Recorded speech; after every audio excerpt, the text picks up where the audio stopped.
మీ TV news కి స్వాగతం. చిత్తూరు జిల్లా తెలుగుదేశం పార్టీ కార్యాలయంలో తెలుగుదేశం పార్టీ రాష్ట్ర అధికార ప్రతినిధి వెంకటీల సురేంద్ర కుమార్ రాష్ట్ర బడ్జెట్ పై మీడియా సమావేశ వివరాలు. ఈ రోజు కూటమి ప్రభుత్వం రాష్ట్ర శాసనసభలో 2025-26 ఆర్థిక సంవత్సరానికి గాను బడ్జెట్ ను ప్రవేశపెట్టడం జరిగింది. మొత్తం బడ్జెట్ 3,22,359 కోట్లతో ఈ బడ్జెట్ ను ప్రవేశపెట్టడం జరిగింది. రాష్ట్రంలో కూటమి ప్రభుత్వం అధికారంలోకి వచ్చిన తర్వాత ప్రవేశపెట్టిన మొట్టమొదటి పూర్తిస్థాయి బడ్జెట్ ఇది. ఈ బడ్జెట్ లో రాష్ట్ర అభివృద్ధికి, ప్రజల సంక్షేమానికి ఎన్నికల ముందు ఇచ్చిన హామీలు అమలుకు సమ ప్రాధాన్యత ఇచ్చి స్వర్ణాంధ్ర నిర్మాణానికి బాటలు వేయడం జరిగింది. గత వైకాపా పాలనలో రాష్ట్రం విధ్వంసానికి గురైన పరిస్థితులను పరిగణలోకి తీసుకుని రాష్ట్ర పునర్నిర్మాణానికి పునాది వేసేలాగా ప్రజల ఆకాంక్షలకు అనుగుణంగా ఎన్నికల హామీలు, సూపర్ 6 పథకాల అమలు దిశగా ఈ బడ్జెట్ లో కేటాయింపులు చేయడం జరిగింది. ఈరోజు కూటమి ప్రభుత్వం అసెంబ్లీలో 2025-26 బడ్జెట్ను ప్రవేశపెట్టడం జరిగింది. మొత్తం 3,22,359 కోట్ల రూపాయలతో ఈ బడ్జెట్ను ప్రవేశపెట్టడం జరిగింది. కూటమి ప్రభుత్వ అధికారులకు వచ్చిన తర్వాత ప్రవేశపెట్టినటువంటి మొట్టమొదటి పూర్తిస్థాయి బడ్జెట్ ఇది. ఈ బడ్జెట్లో రాష్ట్ర అభివృద్ధికి, ప్రజల సంక్షేమానికి, ఎన్నికల ముందు కూటమి పార్టీల తరఫున ఇచ్చినటువంటి ఎన్నికల హామీలను అమలు చేయడానికి సమ ప్రాధాన్యత ఇచ్చి స్వర్ణాంధ్ర నిర్మాణానికి బాటలు వేసే విధంగా బడ్జెట్ను రూపకల్పన చేయడం జరిగింది. ఈ బడ్జెట్ ఓవరాల్ చూసుకున్నప్పుడు గతంలో వైకాపా పాలనలో రాష్ట్ర విధ్వంసానికి గురైంది. అటువంటి రాష్ట్రాన్ని పునర్నిర్మాణానికి పునాదిలాగా ప్రజల ఆకాంక్షలకు అనుగుణంగా ఎన్నికల హామీలు, సూపర్ 6 పథకాల అమలు దిశగా ఈ బడ్జెట్ను కేటాయింపులు చేయడం జరిగింది.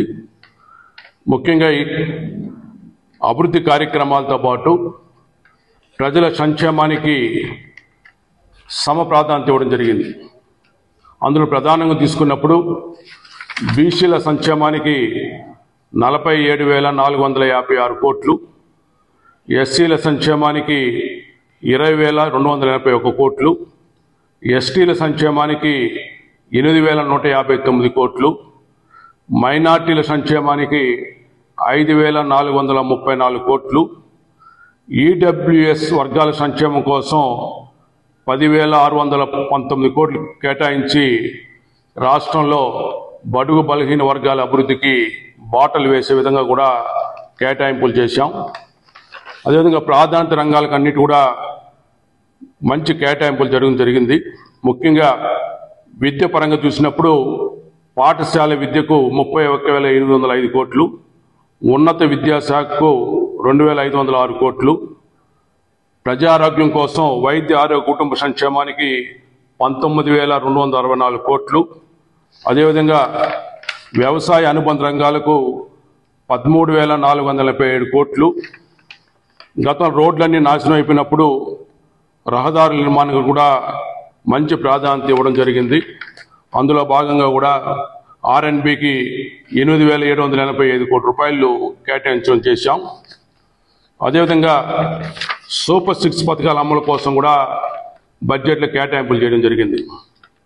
అన్నదాత సుఖీభావ కోసం 6,300 కోట్లు, జల జీవన్ మిషన్ కోసం 2,800 కోట్లు, తల్లికి వందనం కోసం 9,407 కోట్లు, ఎన్టీఆర్ భరోసా పెన్షన్ల అమలు కోసం 27,518 కోట్లు, అదేవిధంగా దీపం 2 పథకానికి 3 ఉచిత సిలిండర్ల అమలు కూడా 2,600 కోట్ల రూపాయలు నిధులను మనం ఈ బడ్జెట్లో ప్రవేశపెట్టాం.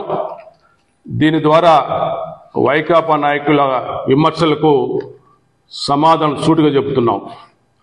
సూపర్ 6 పథకాలన్నీ కూడా అమలు చేయడం జరుగుతుంది. ఆ చిత్తశుద్ధి కూటమి ప్రభుత్వానికి ఉంది కాబట్టే ఈరోజు సూపర్ 6 పథకాలు, కొన్ని పథకాలకు ఈ బడ్జెట్లో నిధులు కేటాయించడం జరిగింది. ఈ పథకాలు కూడా మరి ఈ సంవత్సరం కూడా ప్రారంభించడం జరుగుతుంది. ఈ విధంగా ఓవరాల్గా చూసుకున్నప్పుడు మంచి బడ్జెట్ను రాష్ట్ర పునర్నిర్మాణానికి పునాది వేసే విధంగా ప్రజల ఆకాంక్షకు అనుగుణంగా కూడా ఈ బడ్జెట్ రూపకల్పన చేయడం జరిగింది. దీన్ని ప్రజలు కూడా స్వీకరించి